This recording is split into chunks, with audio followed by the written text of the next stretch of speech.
చాలా క్లియర్గా చెప్పాడు.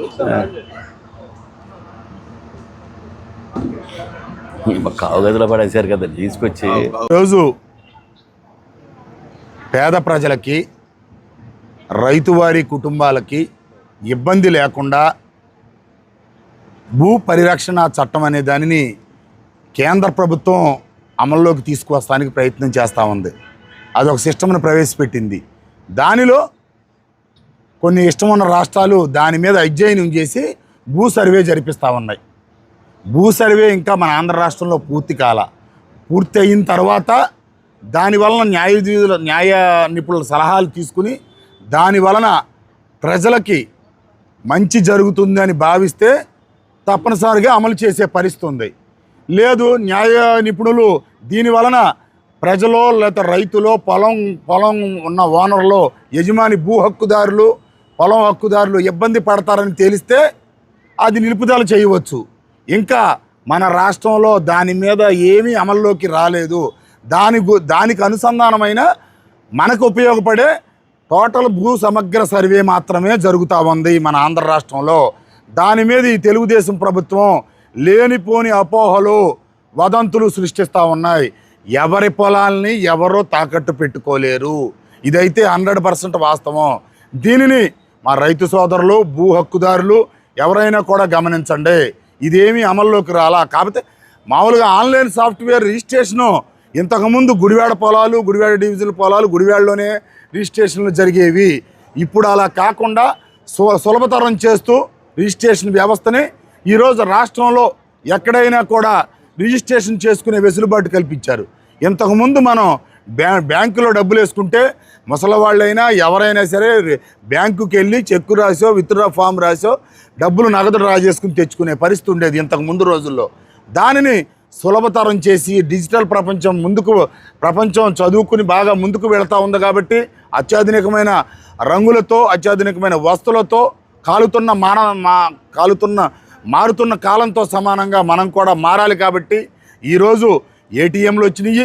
తర్వాత ఇప్పుడైతే అసలు ఫోన్లోనే పేటీఎంలని లేకపోతే యాప్లని వచ్చి మనం ఎక్కడికి వెళ్లకుండా కూర్చున్న చోట నుండి కదలకుండా డబ్బుల్ని ట్రాన్స్ఫర్ చేసే సిస్టమ్ అమల్లోకి వచ్చింది. దానివల్ల మంచిని గమనించాలి. కానీ మీరు దీనిలో భూ సమగ్ర సర్వే చేసి ఏ పొలం ఎవరిది ఉంది, లేకపోతే ఎక్కడ దేవుడి పొలం ఉంది, ఎక్కడ ప్రభుత్వ భూమి ఉంది, ఎక్కడ వాగులు ఉన్నాయి, ఎక్కడ చెరువులు ఉన్నాయి అనేది సమగ్రంగా సర్వే చేసి ఒక మ్యాప్ని పెట్టుకుంటుంది ప్రభుత్వం. దానిలో తప్పే ఉందో మాకైతే అర్థం కావట్లా. మీ పొలం ఎవరిదైనా కూడా సెంటు కూడా భూమి కానీ ఏదైనా కూడా సెంటు కూడా మిస్ అవ్వకుండా దానికి ప్రభుత్వం రక్షణ కల్పించే విధంగా చర్యలు చేపడతా ఉంది. దీనిలో ఈ తెలుగుదేశం ప్రభుత్వం కానీ ప్రతిపక్షాలు కానీ ప్రచారం చేసే అసత్యాలను నమ్మవద్దని, అదేమీ ఇప్పుడు అమలులో లేదని మేము ఘంటాపథంగా చెబుతా ఉన్నాం. ఇవాళ ఏటీఎంలు వచ్చాయి, తర్వాత ఆన్లైన్ వచ్చింది. ఇవాళ రిజిస్ట్రేషన్కి ఈ కాగితాలు తెచ్చుకొని వీడి చేసి వాడు చేసి వాడింట్లో పెట్టి కాలిపోయి తగలిపోయి చెదలబట్టి ఇవాళ డిజిటల్ కార్డు వస్తుంది. అడ్వాన్స్ అయింది, ప్రపంచం అడ్వాన్స్ అయిపోయింది.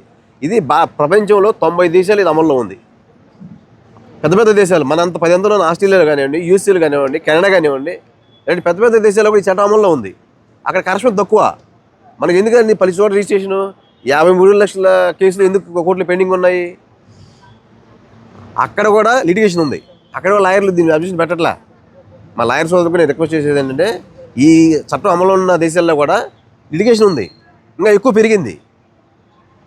కాబట్టి ఇవన్నీ కూడా మంచి మనసు పెద్ద మనసుతో ప్రజల శ్రేయస్సు దృష్టిలో పెట్టుకొని తెలుగుదేశం పార్టీకి ప్రభావం అవ్వకుండా మన న్యాయవాది సోదరులకు నేను రిక్వెస్ట్ చేస్తున్నాను. ఒక్కసారి మంచిగా చట్టానికి క్లియర్గా చదవండి. దాంట్లో లోపాలుంటే ఖచ్చితంగా మళ్ళీ మన దగ్గరికి అవి వస్తారు. కాబట్టి మన అభిప్రాయం మనం ఖచ్చితంగా ప్రభుత్వాన్ని తీసుకుంటుంది. దాంట్లో చెడు ఉంటే ఖచ్చితంగా దాన్ని తీసుకోకుండా ఉంటాము. మంచిది ఉంటేనే ప్రజలకు ఉపయోగపడితేనే చట్టం అమలుకి వస్తుందని తెలియజేసుకుంటాం. ఈ ఎల్పిఏ యాక్ట్ అంటే ల్యాండ్ ప్రొటెక్షన్ యాక్ట్ అంటే భూ రక్షణ చట్టము. దాని పేరే భూమిని రక్షించడం ప్రజల నుంచి. ఈ చట్టాన్ని 1964లోనే భారతదేశంలోకి వచ్చింది. కానీ ఆ ప్రభుత్వాలు తీసుకురాలేకపోయాయి. ఎప్పుడో 1934లో బ్రిటిష్ వారు చేసిన సర్వేనే, ఆ సర్వే రాళ్ళ ఆధారంగానే ఇవాళ కూడా ఈ భూములు ఈ రాష్ట్రంలో ఈ దేశంలో కూడా ఉన్నాయి. ఈ ప్రభుత్వం జగన్మోహన్ రెడ్డి అధికారంలోకి వచ్చినాక ఈ చట్టాన్ని కేంద్ర ప్రభుత్వం తీసుకురావడం, ప్రత్యేకించి ఆంధ్రప్రదేశ్కి సంబంధించింది కాదు, ఇది కేంద్ర ప్రభుత్వం తీసుకురావడం, ఇక్కడ మన ప్రభుత్వం సరే చేస్తామని చెప్పేసి తీసుకొని దీని గురించి అత్యధికంగా దుష్ప్రచారం చేసేది ఎవరంటే పెత్తందారులే. ఈ రాష్ట్రంలో 5 కోట్ల మంది ప్రజలుంటే 4,90,00,000 మందికి ఈ చట్టం ఉపయోగపడుతుంది. ఈ 10 లక్షలు ఎవరైతే పెత్తందారులు ఉన్నారో, భూ కబ్జాదారులు ఉన్నారో, దొంగలు ఉన్నారో, దోపిడీదారులు ఉన్నారో, 1,000 కోట్లు ఆక్రమించి 1,000 కోట్లు ఫిల్మ్ సిటీలు కట్టుకొని ఈ పేద ప్రజల రక్తాన్ని పీల్చుకున్నారో వాళ్ళకి ఇబ్బంది. ఈ చట్టం వల్ల ఒక గొప్ప చట్టం ఇది. ఎందుకు చెప్తున్నా అంటే దీనివల్ల ఉపయోగాలు ఏంటంటే మీకు 2 ముక్కలు చెప్తాను. సమగ్రమైన సర్వే జరుగుద్ది. ఎట్టి పరిస్థితుల్లో కూడా వివాదాలకు తావు లేకుండా మనకు ఒక బ్యాంకులో కావాలంటే బ్యాంకులో ఒక సర్వే నెంబర్ ఉంటుంది, వ్యవసాయ శాఖలో ఒక సర్వే నెంబర్ ఉంటుంది, మున్సిపాలిటీలో ఒక సర్వే నెంబర్ ఉంటుంది. ఈ సర్వే నెంబర్లని తీసుకొని మనం ఒకసారి కోఆర్డినేట్ చేసుకోవడానికే చాలా తక్కువ వస్తుంది. ఎందుకంటే గత 50 సంవత్సరాల నుంచి 60 సంవత్సరాల నుంచి కూడా మున్సిపల్ కర్ణాలు వాళ్ళు చేతులతో రాసి రకరకాల వివాదాలకు ప్రధానమైన కారణమైంది. ఉదాహరణకి చేపల చెరువులు ఉన్నాయి. ఒకళ్ళు 2,000 3,000 చేపల చెరువులు చేస్తున్నారు. నాకు 10 ఎకరాలు ఉంటే నా చెరువు ఎక్కడుంది వెళ్తే చెప్పగలమా? నీళ్ళల్లో సాధ్యపడే విషయమా? ఇది తీసుకురావడం వల్ల ఎవరైతే వాళ్ళ డాక్యుమెంట్ ఉందో ఆ డాక్యుమెంట్ను రైతులను పిలిచి వాళ్ళ దగ్గరికి వెళ్ళి ప్రభుత్వ అధికారులు వెళ్ళి కోఆర్డినేషన్ చేసుకొని అప్పుడు రికార్డు చేయడం జరుగుతుంది. ఈ వాళ్ళకి వాళ్ళు రావట్లా, ఓన్లీ సర్వే మాత్రమే జరుగుతుంది. ఇది రాకుండానే అసలు మామూలుగా జగన్మోహన్ రెడ్డి గారు భూములు లాగేసుకున్నాడు. అసలు ఒకరి హక్కు మన ప్రభుత్వంలో ఉన్నామా, ప్రజాస్వామ్యంలో ఉన్నామా? ఇలా గాలి మాటలు మాట్లాడతారా? ఎలా సాధ్యపడుతుంది ఒక రాష్ట్రం తీసుకోవడానికి అమాయకంగా? దీనివల్ల ఉపయోగాలు ఏంటంటే సర్వే చేసినాక ప్రతి రైతుకు ఒక యూనిక్ అని కార్డు ఇస్తారు. ఆ కార్డు తీయగానే దాంట్లో మొత్తం మీ వివరాలన్నీ ఉంటాయి. ఈ కార్డుకి ప్రభుత్వమే మీకు బాధ్యత వస్తుంది. అసలు మీ ల్యాండ్ లేదనే సమస్య ఉండదు. ఇక్కడ రికార్డ్ అయ్యాక మీకు నష్టం జరిగితే ప్రభుత్వమే బాధ్యత తీసుకొని దానికి ఇన్సూరెన్స్ కల్పించి మీకు డ్యామేజ్ ఇచ్చేది ప్రభుత్వం హామీ ఇస్తూ ఉంది. సాక్షాత్ ప్రభుత్వం హామీ ఇచ్చినప్పుడు మరి మీకు ప్రభుత్వం గ్యారెంటీ ఇచ్చినప్పుడు మీకు ఈ విషయాలు దేనికి? దీనివల్ల ఎక్కడ డిస్ప్యూట్ జరగదు. ఒక ఉద్యోగి ఒక జీవితాంతం ఉద్యోగం చేసి రిటైర్ అయ్యాక 40 లక్షలు 50 లక్షలు వస్తే ఓ ప్లాట్ కొనుక్కుంటే తీరా అక్కడికి వెళ్ళేసరికి అది డబుల్ రిజిస్ట్రేషన్ అయ్యింది, లేకపోతే మాన్యం భూములు అవి ఉంటాయి, లేకపోతే ఇతరత్రంగా ఉంటాయి. నష్టపోతాడు కదా కట్టుకోలేక. ఆ పరిస్థితి రాకూడదు, రెండో రిజిస్ట్రేషన్ రాకూడదు, ఇనాం భూములు రాకూడదు, పక్కాగా డాక్యుమెంటేషన్ ఉండాలి. ఒక భూమి అనేది ఖచ్చితంగా ఉండాలని చెప్పేసి ఒక మంచి సంకల్పంతో ఒక రైతు అమెరికాలో ఉన్నా సరే, ఆస్ట్రేలియాలో ఉన్నా సరే, తన యూనిక్ కార్డు ఓపెన్ చేయగానే అతని ల్యాండ్ ఓపెన్గా ఉంటుంది, ఓపెన్ క్లాస్గా. అటువంటి మంచి స్కీమును వ్యతిరేకించే విధంగా అలాగే మనం ఆంధ్రప్రదేశ్లో ఉన్నాం. కర్ణాటకలో ఉన్నా సరే వాళ్ళ లాంగ్వేజ్లో ఓపెన్ అయిపోతుంది. ఈ భారతదేశంలో ఉన్న 29 రాష్ట్రాల్లో ఏ స్టేట్లో ఉన్నా కూడా వాళ్ళు ఓపెన్ చేసుకుంటే మనది ఓపెన్ అయిపోయి మన సైట్ ఎక్కడ ఉందని చెప్పి సర్వే నెంబర్తో సహా వచ్చే పరిస్థితి కనపడతా ఉంది. అటువంటి మంచి స్కీమును ఎవరు వ్యతిరేకిస్తున్నారు? ఎవరు అల్లరి చేస్తున్నారు? మీ భూములన్నీ పోతాయనే. సామాన్యుడికి ఈ చట్టంతో పని లేదు. సామాన్యుడికి న్యాయం జరుగుద్ది. 4,90,00,000 మందికి న్యాయం జరుగుద్ది. ఇక ఈ 10 లక్షల మంది ఎవరైతే పెత్తందారులు ఉన్నారో వాళ్ళ పొలాలు వాళ్ళ రంగు బయటపడుద్దని దీన్ని అల్లరి చేసే ప్రయత్నం చేస్తూ ఉన్నారు. ఇక మా న్యాయవాదులకు ఉన్న ఇబ్బంది చెప్తున్నారు. కొంత దీంట్లో అప్పీల్ లేదనే భావన. తర్వాత ఇవాళ సుప్రీంకోర్టు గైడ్లైన్స్ ఇచ్చింది. 53 లక్షల కేసులు పెండింగ్లో ఉన్నాయి ఈ భారతదేశంలో. ఎంత కాలానికి? నాకు తెలిసి 97 మ్యాటర్ ఇవాళ అమరావతిలో హైకోర్టులో ట్రైల్లో ఉన్నాయి. 83 లేసి కేసులు ఇవాళకి జరుగుతున్నాయి. అంటే 3 తరాలు వెళ్ళిపోయినాయి. ఇన్ని ఎప్పుడు డిస్పోజల్ అవ్వాలి? ఈ పరిస్థితి రాకూడదు. సామాన్యుడికే న్యాయం జరగాలని చెప్పేసి దీని మీద పోయిన ఎలిగేషన్స్ ఉంటే ప్రభుత్వం అందరికీ ఇది సమగ్ర సర్వే అయిపోయి కాక అందరూ ఒపీనియన్ తీసుకుంటుంది. మేధావులను పెద్దలు అందరూ కలిపి వాళ్ళ అభిప్రాయాలు కూడా తీసుకొని అప్పుడు చట్టం ప్రజల్లోకి తీసుకెళ్ళడం జరుగుతుంది. కానీ ఇవాళ చట్టం రావట్లే. ఎందుకు మీరు భుజాలు దొరుకుతున్నారు? ఎందుకు ప్రజలను తప్పుదోవ పట్టిస్తున్నారు? మేము ఒక్కడే డిమాండ్ చేస్తాం. ప్రజలందరూ కూడా సామాన్య రైతుకి ఎటువంటి ఇబ్బంది లేదు, భూ కబ్జాదారులకు ఇబ్బంది, డబుల్ రిజిస్ట్రేషన్ చేసే వాళ్ళకి ఇబ్బంది, దొంగలకు ఇబ్బంది తప్ప ఇది సామాన్యుడికి ఇబ్బంది ఏమి లేదని చెప్పేసి మేము తెలియజేస్తున్నాం. కొంతమంది టీడీపీ నాయకులు ప్రచారం చేసేది ఏంటంటే మీ భూమి రిజిస్ట్రేషన్ చేసుకోగానే మీకు జిరాక్స్ పేపర్ ఇస్తారు, ఒరిజినల్ పట్టా ఇవ్వట్లేదని చెప్తున్నారు. అది నిజమా? కాదు, అది వాళ్ళకి ఒక కార్డు ఇస్తారు. ఇవాళ డిజిటల్ ఇండియా అయిపోయింది. మనం ఇంతకుముందు బ్యాంకులకి అమల్లో ఉందా? చెప్పేది సార్, అమల్లో ఉందా? ఇప్పుడు అమలు లేదు. అసలు చట్టమే రాలా. ఇవాళ వరకు ఆ చట్టమే అమలు రాలా, కార్యక్రమం దాల్చలే. అది పూరిట్లోనే ఉంది. దాని విచారణ సమగ్ర జరుగుతూ ఉంది, సర్వే జరుగుతూ ఉంది. ఆ సర్వే అయిపోయినాక మేధావుల అభిప్రాయాలు తీసుకొని, ఓవర్ నైట్ వచ్చేది కాదు, అందరి అభిప్రాయాలు తీసుకొని ప్రాసెస్ జరుగుతూ ఉంది. న్యాయ నిపుణుల సలహాలు తీసుకొని అప్పుడు చట్టం అమలు పరుస్తాం. కానీ ఇవాటికి వాళ్ళ అవన్నీ అబద్ధాలు, అవన్నీ ఏం చెప్పట్లా, అవన్నీ అబద్ధాలు ఏం చెప్పట్లేదు. సర్వే జరుగుతుంది. ఇప్పుడు సర్వే అవ్వకుండా ఏ నిర్ణయాలు తీసుకోము. ఇప్పుడు మామూలుగా జరుగుతుంది.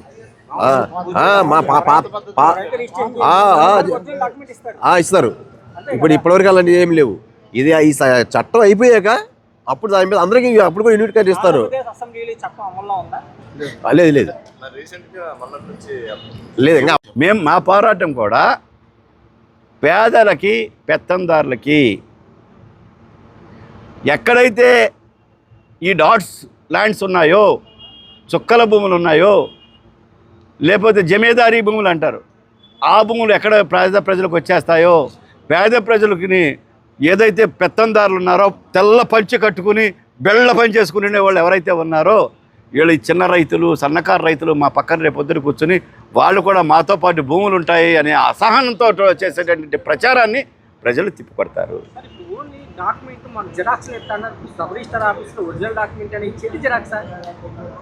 మీకు వ్యవస్థ నేను చెప్తాను, నేను అదే చెప్తాను.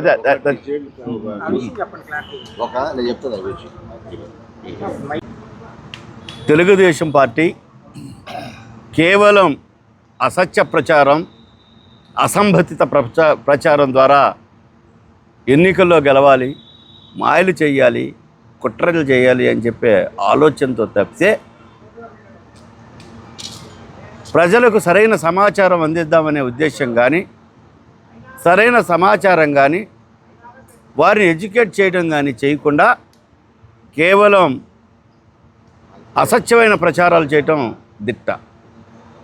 19 సంవత్సరాలు 14 సంవత్సరాలు ముఖ్యమంత్రి చేశాను, 40 సంవత్సరాలు రాజకీయాల్లో ఉన్నాననే చంద్రబాబు నాయుడు గారు చట్టాలను తయారు చేసేటప్పుడు ఏ నిబంధనలు తీసుకుంటారు, దేన్ని ప్రామాణికంగా తీసుకుంటారు, దేని ద్వారా తీసుకుంటారు, చట్టాన్ని అమలు చేయాలంటే ఏం తీసుకుంటారు అని కూడా తెలియకుండా కేవలం ప్రజల్లో అపోహలు సృష్టించి వారిని గందరగోళానికి గురి చేసి దాని ద్వారా ప్రయోజనం పొందాలని చూడటం దురదృష్టకరమైనటువంటి పరిణామం. ఇటీవల టీవీలో అడ్వర్టైజ్మెంట్ చూస్తే ల్యాండ్ టైటిల్ గురించి ఒక అసత్యమైనటువంటి ఆరోపణ. ల్యాండ్ టైటిలింగ్ యాక్ట్ అనేది ద్వారా ఈ రాష్ట్రంలో ఉన్న కోట్ల విలువ చేసేటటువంటి ఆస్తులన్నీ కూడా జగన్మోహన్ రెడ్డి గారు కాజేసేస్తారు, మీ భూములు జాగ్రత్త అని చెప్పి చెప్తున్నారు. అసలు ల్యాండ్ టైటిలింగ్ యాక్ట్ ఎక్కడ మొదలైంది, ఎక్కడికి వచ్చింది, ఏంటి అనేది ముందు వివరంగా చెప్పవలసిన బాధ్యత మా అందరి పేరున ఓటర్లకు తెలియజేయవలసిన బాధ్యత అందరి మీద ఉంది. 1989 నుంచి కూడా కేంద్ర ప్రభుత్వం, ఆనాడు అధికారంలో ఉన్న రాజకీయ పక్షాలు తీసుకురావాలని చేయటం, అప్పట్లో ప్లానింగ్ కమిషన్ అనేది ఒక వ్యవస్థ ఉండటం, తదుపరి దాన్ని నీతి ఆయోగ్గా మార్చడం, నీతి ఆయోగ్లోంచి ఈ చట్టం నీతి ఆయోగ్ అనే వ్యవస్థ ఈ చట్టానికి సంబంధించి కొన్ని సూచనలు చేయటం, దేశవ్యాప్తంగా ఈ ల్యాండ్ టైటిలింగ్ చట్టాన్ని తీసుకురావాలని చెప్పి ఆదేశాలు ఇవ్వటం జరిగింది. ఈ ల్యాండ్ టైటిలింగ్ యాక్ట్ అనేది కేవలం ఆంధ్ర రాష్ట్రంలో కాదు, ప్రపంచవ్యాప్తంగా అమల్లో ఉన్న చట్టం ఇది. రమారమి 11 రాష్ట్రాలు, మధ్యప్రదేశ్, ఆంధ్రప్రదేశ్తో సహా అనేక రాష్ట్రాలు ఈ ల్యాండ్ టైటిలింగ్ యాక్ట్ని అమలు చేయడానికి సంసిద్ధత వ్యక్తం చేసింది. తదుపరి రాష్ట్రంలో వచ్చినటువంటి అర్జీలు కానీ, లేదా ప్రజల్లో ఉన్న అపోహలు తొలగించడానికి కానీ కోర్టులో వ్యాజ్యం వేసిన తర్వాత రాష్ట్ర ప్రభుత్వం చాలా స్పష్టంగా కేటగారికల్గా ఈ చట్టాన్ని దేశవ్యాప్తంగా అమలు చేసిన రోజున మాత్రమే మేము అమలు చేస్తామని చెప్పడం జరిగింది. ఈ ప్రభుత్వం రైతుల పట్ల చాలా స్పష్టమైన అవగాహన, రైతుల పట్ల ప్రేమ, అనురాగాలు కలిగి ఉంది. వ్యవసాయం ఎందుకు అన్న దండగా అన్న వ్యక్తులు ఈరోజు రైతుల గురించి మాట్లాడడం అనేది చాలా దురదృష్టకరమైనటువంటి అంశం. 1932 ఆనాడు బ్రిటిష్ ప్రభుత్వం చేసి ల్యాండ్ సర్వే చేసి ఆర్ఎస్ఆర్ అనే ఒక దాన్ని తయారు చేసి దానిలోనే భూమి హక్కులను ప్రామాణికంగా తీసుకుని ఈ రోజుకి నడవబడుతుంది. దాని ద్వారా తర్వాత ప్రభుత్వాలు వచ్చిన ప్రభుత్వాలు ఇవి కూడా రీసర్వే జరపడం జరగల. ఎప్పుడైతే జగన్మోహన్ రెడ్డి గారు అధికారంలోకి వచ్చిన తర్వాత భూమి సర్వేలు జరపడం, అంతేకాకుండా ప్రభుత్వ భూములు ప్రైవేటు వ్యక్తుల స్వాధీనంలో ఉండి వారి అనుభవంలో ఉండి ఆర్ఎస్ఆర్లో ప్రభుత్వ భూములుగా గుర్తింపబడి ఉన్నటువంటి భూములను డాట్స్ పెట్టి, అంటే చుక్కలు పెట్టి, దాన్ని 22A చట్టం కింద దాన్ని నిలుపుదల చేసి దాని మీద హక్కులు ఎవరో కలగకుండా, దాన్ని ఎక్విజేషన్ ప్రాసెస్ జరగకుండా నిషేధించడం జరిగింది. దాని మీద సమగ్రమైనటువంటి సర్వే జరిపి ఏదైతే చుక్కల భూములు ఉన్నాయో, ఎవరైతే కొంతకాలంగా అనుభవిస్తూ సాగు చేస్తున్న రైతులు ఎవరైతే ఉన్నారో వారికి దాని మీద పూర్తి హక్కులు కలిగేటట్టు చట్టాన్ని తీసుకొచ్చినటువంటి గొప్ప మహానుభావుడు రైతు పక్షపాతి జగన్మోహన్ రెడ్డి గారు. అంతేకాదు రమారమి 2 లక్షల సుమారు ఎకరాలు ప్రైవేట్ వ్యక్తుల స్వాధీనంలో ఉండి వాటి మీద హక్కులుగా లేకుండా ఉన్న చట్టాలను కూడా మార్చి ఆ భూములన్నీ కూడా పేద ప్రజలకు పంచినటువంటి ఘనత ఈ జగన్మోహన్ రెడ్డి గారికి. మేము చెప్తున్నాం పెత్తందారికి పేదవాడికి పోరాటం అని. ఎందుకంటే జగన్మోహన్ రెడ్డి గారు అనేక చట్టాలు తీసుకొచ్చి పేద ప్రజల సంక్షేమంగా ఏదైతే భూములు ఉన్నాయో, భూములకు సంబంధించి వివాదాస్పదమైన భూములు, ఈ రోజున్న చట్టాల ప్రకారం, భారతదేశంలో ఉన్న చట్టాల ప్రకారం ఏదైతే భూములకు సంబంధించి న్యాయస్థానాల్లో ఏళ్లకు సమస్యగా మిగిలిపోయి ఎటువంటి తీర్పులు రాకుండా ఉన్న ఈ సందర్భంలో భూములు సర్వే జరిపించి భూముల మీద సంపూర్ణమైన హక్కు ఎవరు కలిగి ఉన్నారు అని చెప్పి చేయడం జరిగింది. కార్డు వ్యవస్థను తీసుకురావటం, కార్డు వ్యవస్థ ద్వారా ఆటో మ్యూటేషను, ఆటో ఈసీ, ఆటో ఈ స్టాంపింగ్ లాంటి పెను మార్పులు, అంటే భూ వివాదాలు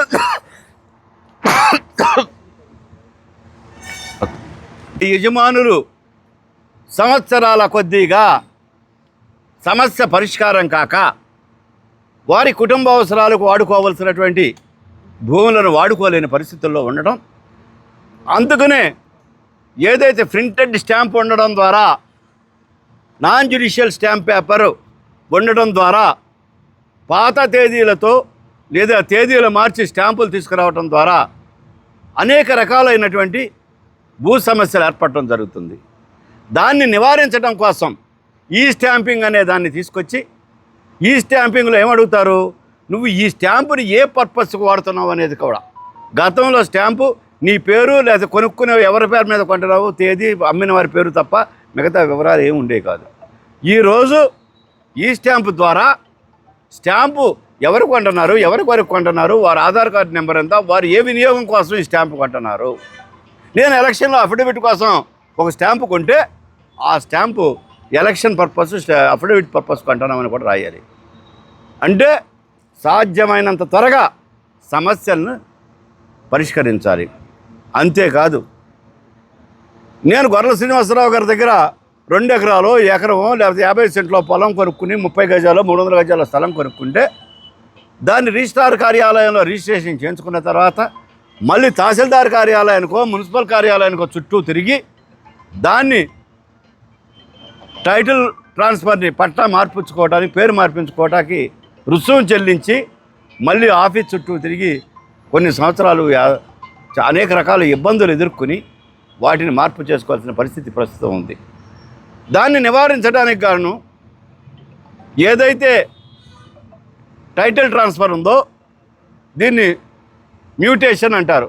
అంటే ప్రభుత్వ రికార్డుల్లో భూ యజమాని యొక్క పేరు మార్పుని కూడా ఎప్పుడైతే నువ్వు రిజిస్ట్రేషన్ చేయించుకున్నావో అదే సమయంలో ఆటోమేటిక్గా దాన్ని ట్రాన్స్ఫర్ చేయటం. అంతేకాకుండా నువ్వు తహసీల్దార్ కార్యాలయానికో మున్సిపల్ కార్యాలయానికో వెళ్ళక్కర్లా. ఎప్పుడైతే నువ్వు రిజిస్ట్రేషన్ చేసుకున్నావో మరుక్షణమే అన్ని రికార్డుల్లోనే మారిపోద్ది. ఇవాళ ఉన్న ప్రకారం భూ హక్కుకు సంబంధించి అనేక రకాలైన పత్రాలు అవసరం. ఇవాళ నీ డీడ్ కావాలి, నువ్వు కొనుక్కున్న కావాలి, నువ్వు గతంలో కొనుక్కున్నది కావాలి, అంతకుముందు కొనుక్కున్నది కావాలి.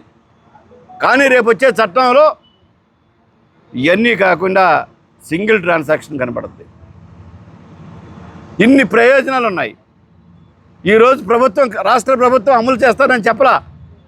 కోర్టులో కూడా ప్రభుత్వం తరఫున న్యాయవాదులు ఎవరైతే ఉన్నారో వారు ఒక అఫిడవిట్ దాఖలు చేయడం జరిగింది ల్యాండ్ టైటిలింగ్ యాక్ట్ మీద. ఎప్పుడైతే ఈ భారతదేశంలో ఉన్న అన్ని రాష్ట్రాలు ఈ చట్టాన్ని అమలు చేస్తాయో మేము కూడా అప్పుడే అమలు చేస్తాం తప్ప మినహా ఈ లోపల అమలు చేయమని చెప్పి, మరి దానికి ఏదో జగన్మోహన్ రెడ్డి మీ పొలాలు లాగేసుకున్నాడు, మీ ఇల్లు లాగేసుకున్నాడు, స్థలాలు లాగేసుకున్నారంటే ఇది సాధ్యమా? ఇప్పుడు ప్రస్తుతం ఉన్న చట్టాల్ని విశ్లేషణ చేసి సర్వే చేయించి మళ్ళీ రీసర్వే చేయించి అది కూడా కంప్యూటరైజ్డ్ సిస్టమ్ ద్వారా చేసి సరైన సరిహద్దులు గుర్తించి సరిహద్దు రాళ్ళు పాతి, అంటే 100 సంవత్సరాలు రమారమి 100 సంవత్సరాల తర్వాత ఈ ప్రక్రియ చేపట్టడం జరిగింది. అంటే జగన్మోహన్ రెడ్డి గారి ఉద్దేశం ఎవరి స్వాధీనంలో ఉన్న భూమి ఎవరైతే ఒరిజినల్గా యజమాని ఉన్నారో ఆ యజమానికే చెందాలి కానీ ఆస్తి అన్యాక్రాంతం చెందడానికి లేదు, అక్రమంగా రిజిస్ట్రేషన్ జరగటానికి లేదని ఇన్ని చర్యలు తీసుకోవడం జరిగింది. ఎవరు భూములు కాపాడేది, ఎవరు ఆస్తులను కాపాడేది? ఈ ప్రభుత్వం రైతుల యొక్క సంక్షేమం, రైతుల యొక్క క్షేమం కోరే ప్రభుత్వం ఇది. కాబట్టి ఈ ల్యాండ్ టైటిలింగ్ యాక్ట్ మీద ప్రతి వారు కూడా అవగాహన చేసుకుని, నేను ఇంకొక ప్రశ్న అడుగుతున్నా. ఈ ఏదైతే ల్యాండ్ టైటిలింగ్ యాక్ట్ ఉందో ఆ ల్యాండ్ టైటిలింగ్ యాక్టు కేంద్రంలో అధికారంలో ఉన్న ఎన్డీఏ ప్రభుత్వం తీసుకురావడం జరిగింది. దానితో నువ్వు బీజేపీ దాంట్లో భాగమైన బీజేపీతో నువ్వు జతకట్టావు. ఈ రోజున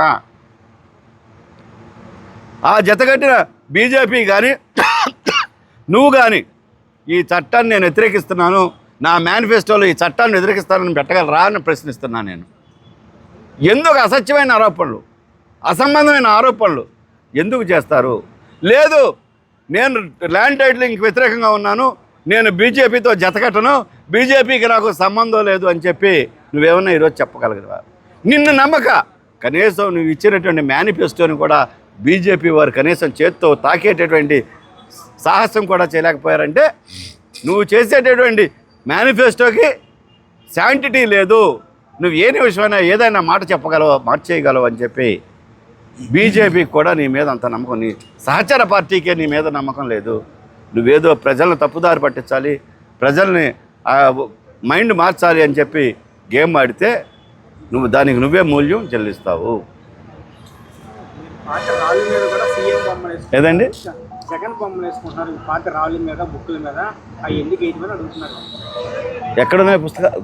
ప్రభుత్వం ఒకటి చెప్తా, ప్రభుత్వ అధికారిగా ప్రభుత్వాన్ని నడిపే వ్యక్తిగా ఏ ప్రభుత్వం ఉంటే ఆ ప్రభుత్వం, తెలుగుదేశం మేము రంగులేట్లా తెలుగుదేశం ప్రభుత్వం ఇచ్చిన ప్రభుత్వానికి సంబంధించిన ప్రతి పత్రం పైన చంద్రబాబు నాయుడు ముఖం, చంద్రబాబు రంగు ఈ రెండు వేయటం కూడా జరిగేది. అధికారంలో ఉన్న రాష్ట్రాన్ని నాయకత్వం ఎవరు నాయకత్వం వహిస్తున్నారు అనేది ప్రజలకు తెలియాలి. కాబట్టి ఆ ఫోటోలు వేయటం సాంప్రదాయబద్ధంగా వస్తుంది. ఈరోజు మేము మార్చింది కాదు కదా. మరి కేంద్రానికి సంబంధించిన ప్రభుత్వ పత్రాలన్నింటి మీద కూడా మోడీ గారిది ఉంటుంది. ఏ రాష్ట్రానికి సంబంధించి ఆ రాష్ట్ర ముఖ్యమంత్రిగా ఉన్న వ్యక్తి యొక్క ఉంటుంది. దీన్ని ఏదో చంద్రబాబు నాయుడు అదే జగన్మోహన్ రెడ్డి గారు ఎందుకు వేస్తారు? జగన్మోహన్ రెడ్డి గారు ప్రజలు ఎన్నుకున్నారు, ప్రజలు ఆయన కావాలనుకున్నారు. కాబట్టి ప్రజల తరపున ఆయన ఒక నాయకుడిగా ఉన్నాడు కాబట్టి, ప్రభుత్వానికి నాయకత్వం వహిస్తున్నాడు కాబట్టి ఆయన బొమ్మలు వేస్తారు. ఇది ఏ ప్రభుత్వం ఉన్నా సాంప్రదాయంగా వస్తున్నది.